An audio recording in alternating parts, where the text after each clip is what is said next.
As I talked to said, we were asking, what are you doing about Wi-Fi? And he said, we banned it. And this was Sun.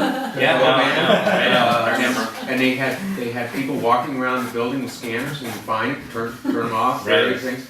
And the problem was that, these guys would come in from home, they get a $69 Wi-Fi repeater, and it worked. And they're saying, well, gee, I'm the CFO and it works for me, and they get addicted to it, and they would bring it in.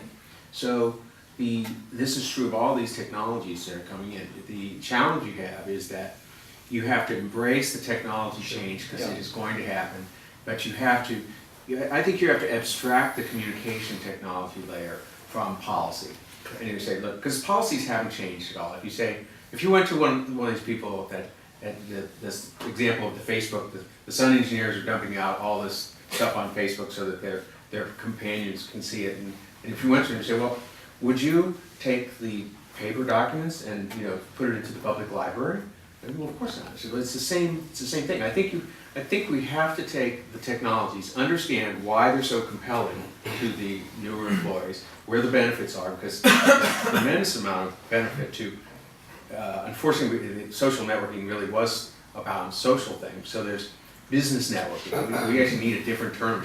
Same technology is professional networking. There is a term. It's called knowledge management. Knowledge management. I mean, it's something that has eluded us for several decades now, right? Excellent. And the problem is that social networking is the closest we've been able to achieve something similar.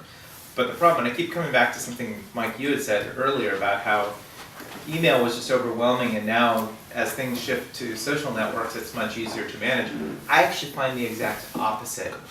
Looking at all of the Twitter feeds and don't cringe, all the RSS feeds, yes, I still watch RSS feeds, and Facebook posts and everything else, it becomes very overwhelming. And there's a lot of crap out there, right, that is irrelevant. I don't care that you're sitting down for dinner or going to bed. I could care less about that. I'm more interested in what pieces are relevant to me, which is really what knowledge management was trying to achieve it to. But actually, this combination of policies and an established knowledge management is what we need for corporations. It's not the other way to use the social networks and stuff like that.